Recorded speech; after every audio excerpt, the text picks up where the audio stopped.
This is the question asked in today's SkillTrack Daily Challenge. So in the first line of our input, we are given an integer n as input, and after that we are given n integers. So these integers are nothing but a char. So the values of these integers represents the type of person sitting in that particular char. If value is equal to 1, it means that the person sitting on that particular chair is healthy.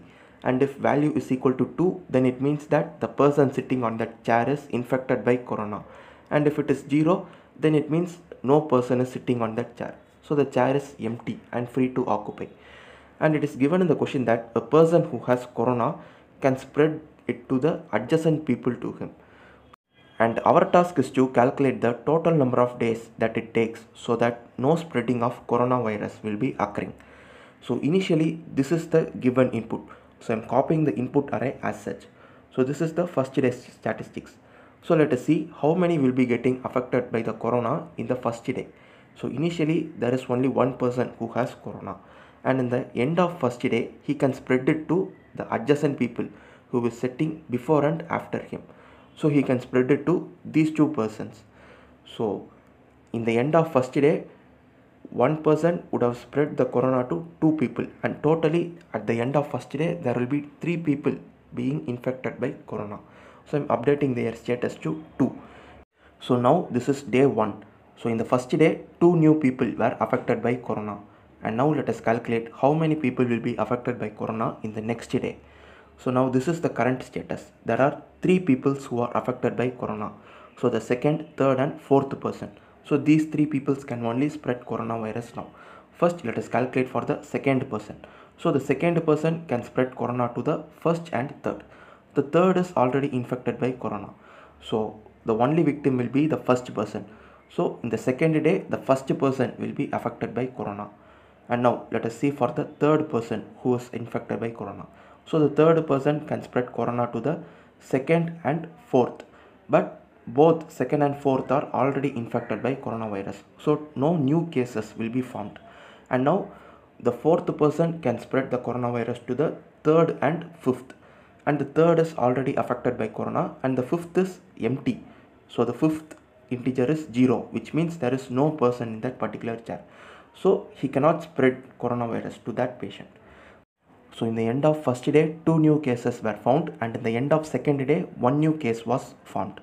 And now let us calculate for the third day. So in the third day this will be the statistics. So the first 4 persons will be affected by corona. So the first person can't spread to anyone because already they are infected by corona. Similarly the second can also not spread corona to anyone, and the third also cannot spread to anyone, and the fourth also cannot spread to anyone because the next person to him is an empty chair. So in the end of third day no new cases were formed. So after 3 days the spreading of coronavirus is completely stopped.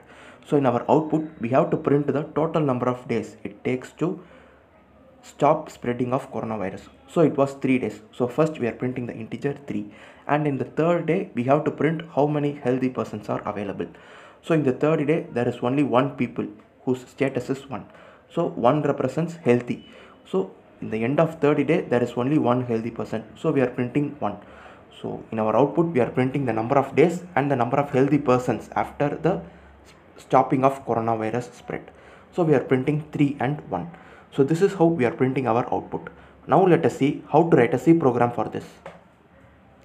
So first I am creating a new integer n, and in the next line using a scanf statement I am accepting the value of n, and then I am creating 2 integer arrays named chars and temp, both of size n, and now we have to accept n integers as input. So I am creating a for loop that iterates for n times, and in every iteration we will accept an integer and store it into the chars array.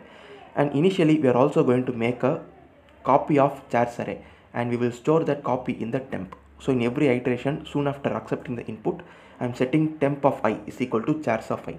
So after the execution of this loop both chars and temp, both the array will be same. And now we are going to calculate the number of days it takes to stop spreading of coronavirus. So I am creating a new variable named days, and I am initially setting it to 0. And now we are going to calculate the number of days, and we don't know how many days it would take. So I am creating an infinite while loop. So this loop will be iterating until a break condition is executed manually.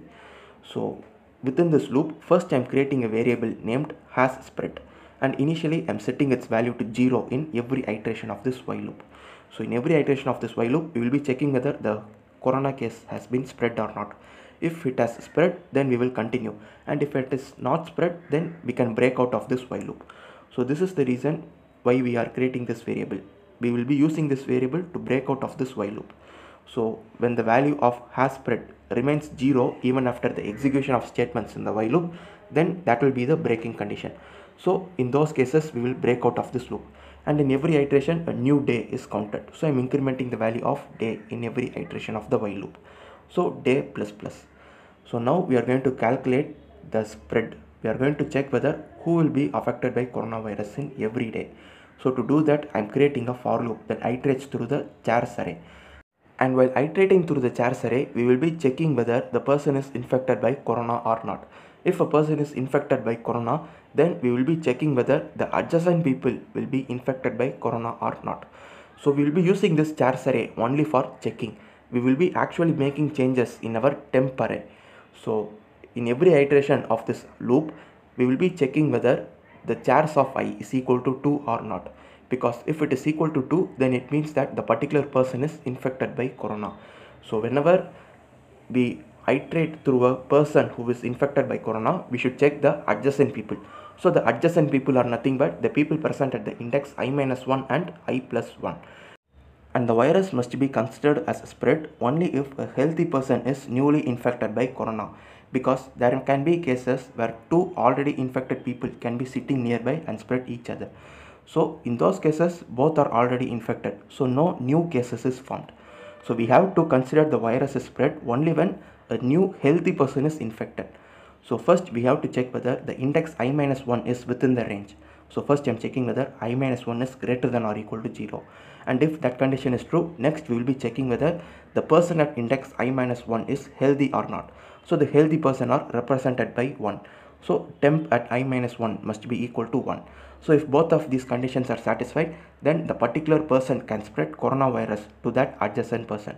So we will be setting temp of I-1 is equal to 2, and we will also update the variable has spread is equal to 1, because a new person who is healthy has been affected by corona.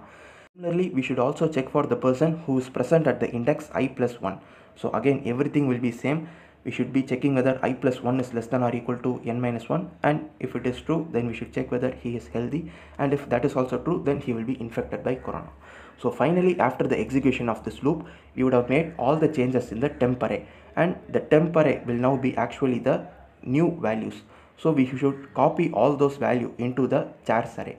So again, we can create a for loop and we can copy all the contents of temp array to the chars array, so that in next iteration we can use those values to check how many new people will be infected by corona. So to copy the contents, we can use a for loop, or we can use this function named memcpy. So in this function, we can copy the contents of temp into the chars array. So in the arguments, first we should give the destination, and we should give the source, and we should give the size of array. So we can use any of the technique. We can use memcopy, or we can use for loop to copy the contents of temp into chars array. So finally, after the execution of the loop, at one point there will be a day where coronavirus hasn't been spread to anyone. So in those cases, the value of has spread will be equal to 0. And if the value of the variable has spread is equal to 0, then we will be breaking out of this while loop. So at that point, this infinite while loop will be stopped working, and that will be the case when we have to print our output. So in our output, we have to print the total number of days. So we were already incrementing the day in every iteration of the loop. So we should print that days, and we should print the current number of healthy people. So to count the current number of healthy people, I'm creating a variable named current healthy people, and I'm initially setting it to 0. And now we should iterate through the chars array, because now the chars array would have been updated, and the occurrences of 1 will be the number of healthy people. So we should count the number of ones present in that array, and we should print it. So we should print the days and current healthy people. So that will be our output. So this is the logic. Thank you for watching.